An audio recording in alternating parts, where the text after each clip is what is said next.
देखो क्यू क्या है, एक लीनियर लिस्ट इम्प्लीमेंटेशन है जो किस पे काम करता है, फीफो के कंसेप्ट पे काम करता है, जो कि आपका क्या बताता है, फर्स्ट इन फर्स्ट आउट, मतलब कि जो सबसे पहले आया है वो सबसे पहले जाएगा।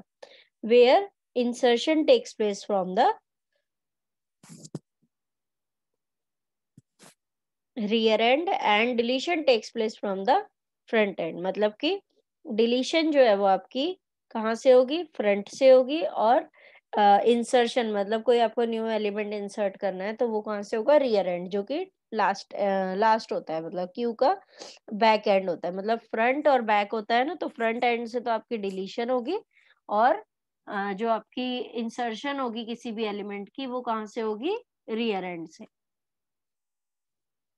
और इसके बाद हमने लिखा है कि क्या कितने टाइप्स की हमारी क्यू होती है, तो क्यू हमारी 3 टाइप्स की है, एक डबल एंडेड क्यू, एक एन क्यू और एक सर्कुलर क्यू। तो double ended queue enqueue कैसे वर्क करता है वो देखते हैं।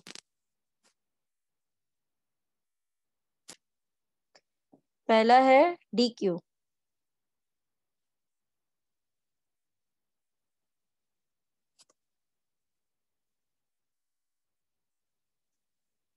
डी क्यू क्या है, in D Q, D Q क्या है हमारी, डबल एंडेड क्यू। अब डबल एंडेड क्यू क्यू बोलते हैं इसको, in D Q the removal of any element from the queue can be done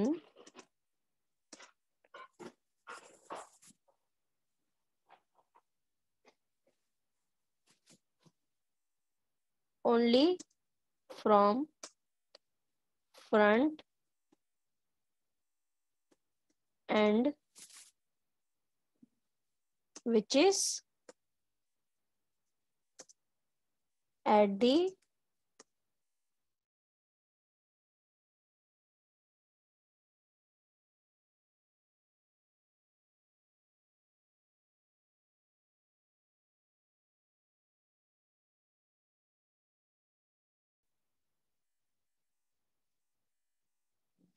first है टाइप्स ऑफ क्यू में,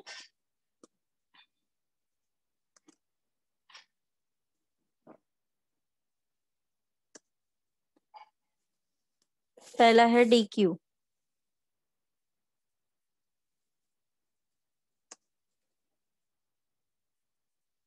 अब डी क्यू का काम क्या है, in D Q the removal of element, ठीक है, the removal of element can only be done from the front end, which means the element at the front end of the queue। ठीक है, इसमें क्या बताता है वो कि आपका जो भी एलिमेंट डिलीट होना है, मतलब रिमूव होना है, वो हमेशा किससे होगा, आपके फ्रंट एंड से ही रिमूव होगा, आप रियर एंड से उसे रिमूव नहीं कर सकते हो। डी क्यू की बात कर रहे हैं, ठीक है। अब इसके बाद आता है हमारा N Q.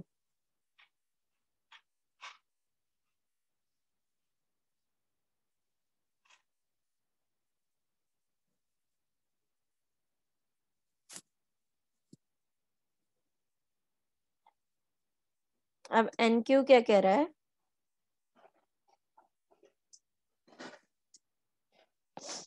In an Q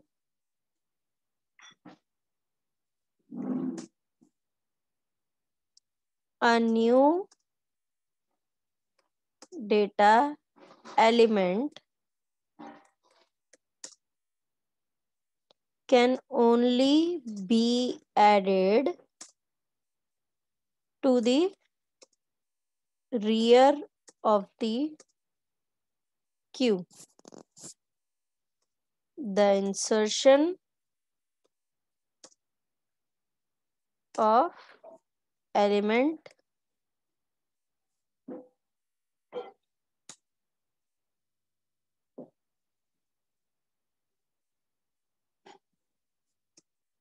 in a stack is technically called NQ operation. ठीक है, अब ये जो DQ है और NQ है, ये हमारे टाइप्स भी हैं और ये हमारे ऑपरेशन भी है। अब ऑपरेशन कैसे और टाइप कैसे? ऑपरेशन मतलब कि जो DQ है वो डिलीशन करेगा और NQ जो मैंने इसके अंदर लिखा है वो आपका क्या करेगा कि इंसर्शन करवाएगा। तो ये आपकी दो टर्म्स हैं जो कि इसके अंदर यूज होती हैं। अब इस मैं यहाँ लिख देती हूँ ऊपर कि ये ऑपरेशंस हैं आपके, operations related to Q.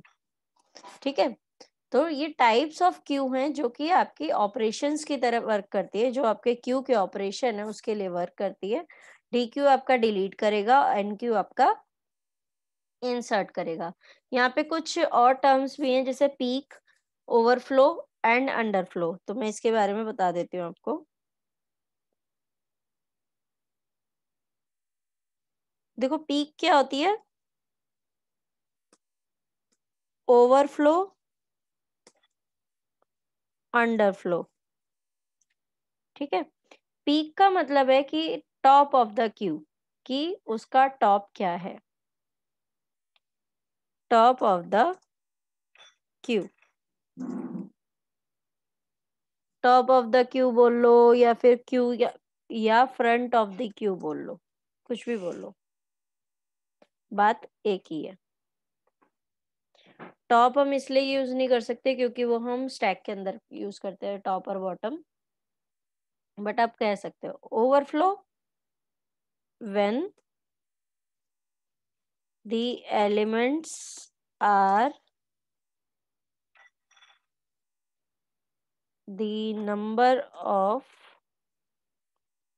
elements are greater than the space in the queue। मतलब जब आपके एलिमेंट्स ज्यादा हो जाते हैं और स्पेस आपका क्यू में कम हो जाता है, then the problem of overflow comes. ठीक है, जब आपके एलिमेंट ज्यादा हैं लेकिन स्पेस कम है, मतलब कि आपके पास एक क्यू में आप 10 लोगों को रख सकते हो लेकिन आपके पास 15 लोग हैं रखने के लिए उस क्यू में, तो आप कैसे करोगे? तो वो 10 लोगों के बाद तो ओवरफ्लो होना स्टार्ट हो जाएगा ना। ऐसी अंडरफ्लो, अंडरफ्लो क्या कहता है? When number of elements are less less than the space, मतलब कि स्पेस जितना है उससे भी कम है, तो आपका क्या होगा? अंडरफ्लो। ठीक है, जब आपका स्पेस ज्यादा है और एलिमेंट कम है तो आपका क्या होगा? ओ अंडरफ्लो। और जब आपके पास एलिमेंट ज्यादा हैं और स्पेस कम है तो आपका क्या होगा? ओवरफ्लो। तो ये आपके कुछ कंसेप्ट्स हैं जो आपको पढ़ने थे इसके अंदर। अब हम आ जाते हैं किस पे, कि हमारी जो क्यू के टाइप्स हैं, जो बेसिक टाइप्स हैं कि किस तरीके से क्यू को वर्किंग करा सकते हैं हम, अब वो देखेंगे। ये जो थे ये हमारे ऑपरेशंस ऑफ क्यू थे, जिनको हम टाइप्स ऑफ क्यू भी बोलते हैं क्योंकि एज अ टाइप भी यूज होंगे हमारे। अब करते हैं हमारे मेन टाइप्स ऑफ क्यूज जो है, जो कि डी क्यू और सर्कुलर क्यू है। टाइप्स ऑफ क्यू, पहला है सर्कुलर क्यू।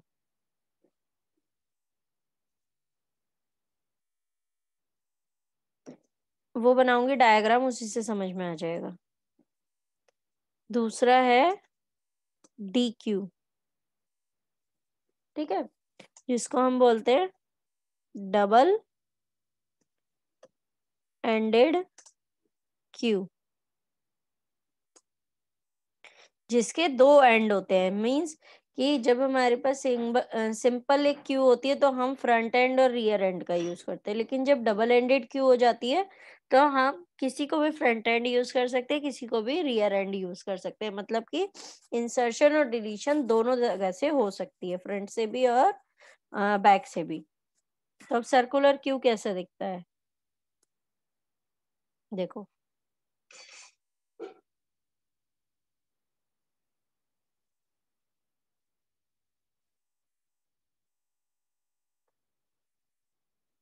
इस तरह से हम सर्कल बनाया हमने एक, ये मेरी सर्कुलर क्यू है, ठीक है।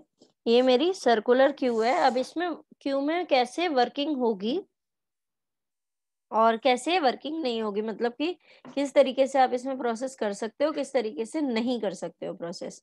तो मैं यहाँ 2-3 तरीके के क्यू बना रही हूँ, ठीक है। 2 तरीके की क्यू बनाऊंगी, जिसमें एक में होगा कि आपका जो सर्कुलर क्यू है जिसके अंदर कुछ स्पेस खाली रहेगा और कुछ स्पेस आपका यूज हो जाएगा, और एक होगा कि जिसमें पूरा स्पेस भरा हुआ है, तो उसमें आप कैसे अपना फ्रंट एंड और रियर एंड चूज करोगे।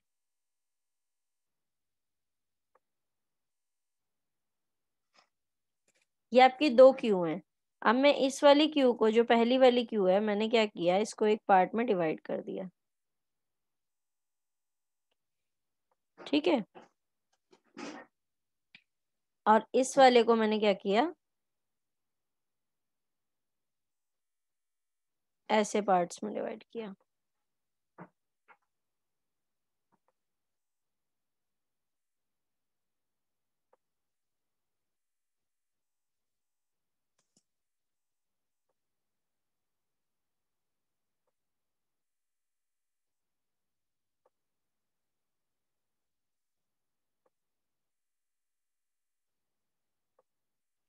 ये मेरी सर्कुलर क्यू बन गई। अब ये दोनों क्यू में फर्क क्या है, देखो।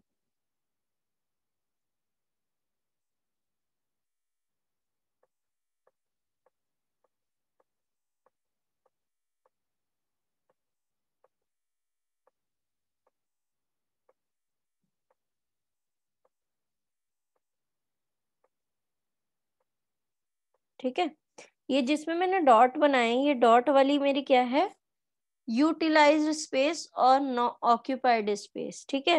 यूटिलाइज्ड स्पेस मतलब कि हम इसको स्पेस को यूटिलाइज कर सकते हैं, मतलब कि यूज कर सकते हैं, लेकिन अभी हमारे यूसेज में नहीं आ रही है। और जो नॉन डॉटेड एरिया है वो हमारा क्या है, ऑक्यूपाइड स्पेस। ऑक्यूपाइड स्पेस मतलब कि उसके अंदर हमने सारे एलिमेंट वगैरह इंसर्ट करा रखे हैं। तो मैं इनकी मार्किंग कर देती हूँ। ये है यूटिलाइज्ड स्पेस, ठीक है। और ये वाला क्या है, हमारा ऑक्यूपाइड स्पेस, मतलब कि ये स्पेस यूज हो चुका है। और जो ऊपर वाला है वो क्या है, यूटिलाइज स्पेस, कि हम इसको यूज कर सकते हैं अगर हमारे एलिमेंट बढ़ते हैं तो। ये यूटिलाइज स्पेस है, ये ऑक्यूपाइड स्पेस है, ठीक है। अब इसके अंदर जो फ्रंट और रियर एंड होगा वो आप कैसे भी डिसाइड कर सकते हो, इसको फ्रंट रख लो, इसको रियर रख लो, या इसको रियर रख लो, इसको फ्रंट रख लो। तो अभी जो मैं फ्रंट और रियर रख रही हूँ वो ये है, देखो, फ्रंट, और ये हमारा क्या है, रियर। तो अब आपको पता चल गया कि जब फ्रंट और आपका रियर ये वाला है तो आपकी क्यू किस फॉर्म में वर्क कर रही है। तो आपकी जो सर्कुलर क्यू है वो किस फॉर्म में वर्क करेगी, यहाँ से फ्रंट से जाते जाते यहाँ रियर तक वर्क करेगी। तो जो भी आपकी डिलीशन होगी, इंसर्शन होगी, वो आपकी किस तरीके से होगी, वो आपको पता ही है कि फ्रंट से क्या करना है और रियर से क्या करना है। अब आते हैं हमारे दूसरे वाले पे, दूसरी क्यू जो है, मैं इसमें कुछ एलिमेंट्स लिख रही हूँ, जैसे 3, 5, मतलब क्यू में एलिमेंट डाल रही हूँ मैं।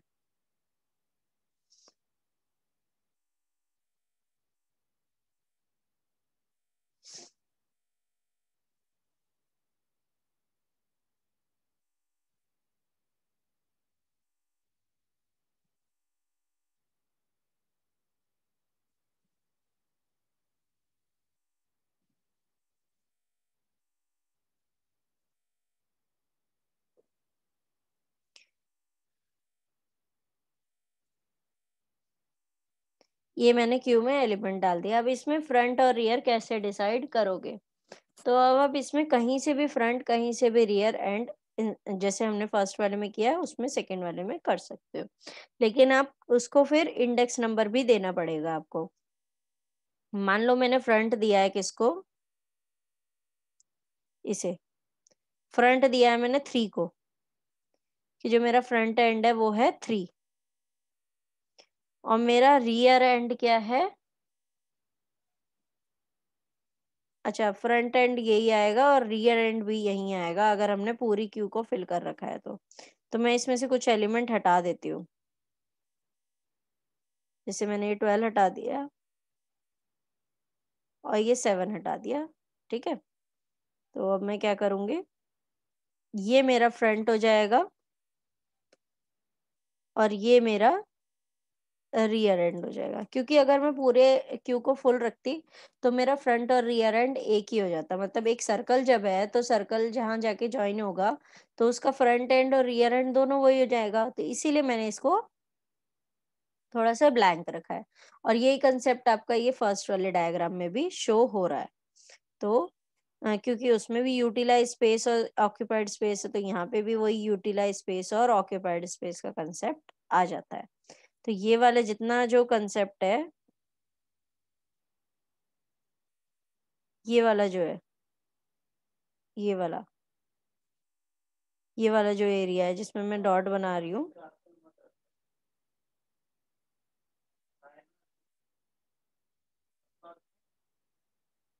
ठीक है, ये जो डॉट बना रही हूँ ये सारा क्या है? ये यूटिलाइज स्पेस है। मतलब कि अगर मेरे पास एलिमेंट बढ़ते हैं क्यू में तो मैं इसको वर्किंग करा सकती हूँ।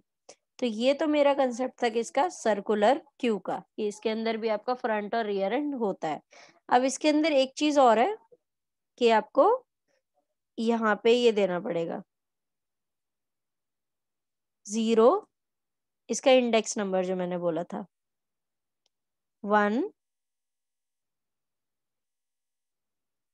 जब आपकी जहां से फ्रंट शुरू होगा वहीं से तो आपके इंडेक्स नंबर शुरू हो जाएंगे। 2, 3, 4,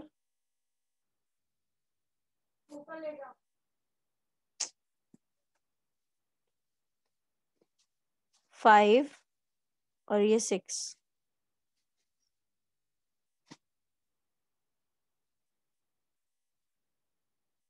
तो इस तरीके से इंडेक्स नंबर होंगे। इंडेक्स नंबर हर चीज में यूज होता है, क्योंकि बिना इंडेक्स नंबर के किसी भी चीज को कॉल नहीं कर सकते हो। जैसे स्टैक में भी क्या था। अब डबल एंडेड क्यू क्या कहता है? एक मैंने ये डबल एंडेड क्यू बनाई, मतलब ये क्यू है मेरी एक, ठीक है। इसके बाद मैंने क्या किया? इसको डिवाइड कर दिया पार्ट्स में। एक,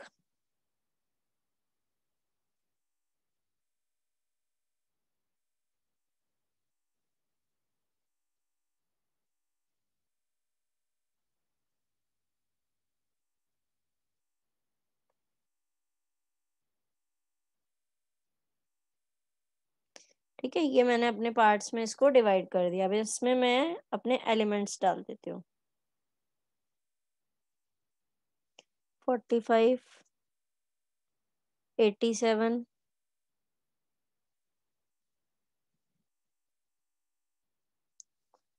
90, 23, 78, 1, 5, 100, 200। 20 डाल देते हैं। ये मेरे क्यू के एलिमेंट हो गए। अब इसका इंडेक्स नंबर क्या होगा हमारा?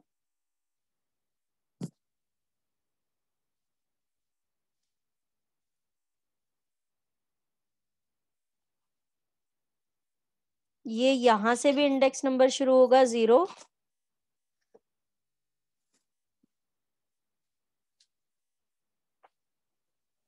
2,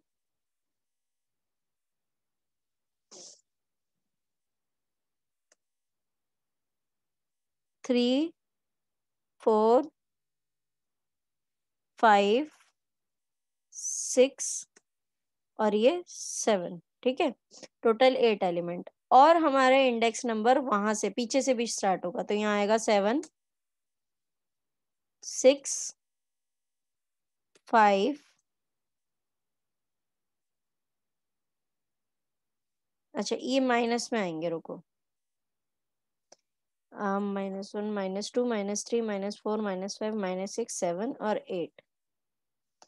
तो मैं यहाँ से लिखना स्टार्ट करती हूँ। -8, -7, -6, -5, -4,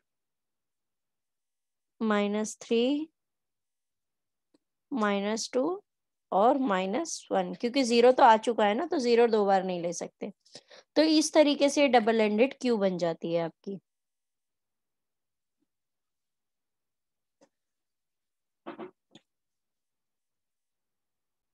अब देखो, इसका फ्रंट एंड और रियर एंड दोनों कहाँ पर है? ये इसका फ्रंट एंड भी है। अगर आप ऊपर वाले उससे देखोगे इंडेक्स से, तो ये इसका रियर एंड है।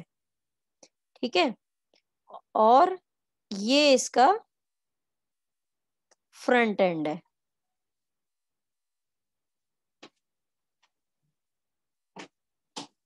ये फ्रंट है। ठीक है, और अगर यहां से देखो तो ये इसका फ्रंट है और ये दूसरा इसका रियर एंड है। ये बेस किस पे करेगा? आपके इंडेक्स पे। अगर आपके माइनस वाला इंडेक्स है तो आपका जहां से माइनस स्टार्टिंग हो रही है वहां से फ्रंट एंड है और लास्ट रियर एंड है। और अगर आप 0 से स्टार्ट कर रहे हो तो फ्रंट एंड आगे है और रियर एंड इधर है। तो ये आपकी होती है डबल एंडेड क्यू, जिसके 2 एंड होते हैं। आप कहीं से भी उसकी डिलीशन और इंसर्शन कर सकते हो, लेकिन ध्यान रखना पड़ेगा कि कहाँ माइनस लेना है, कहाँ प्लस लेना है। तो ये थे आपकी टाइप्स ऑफ क्यू।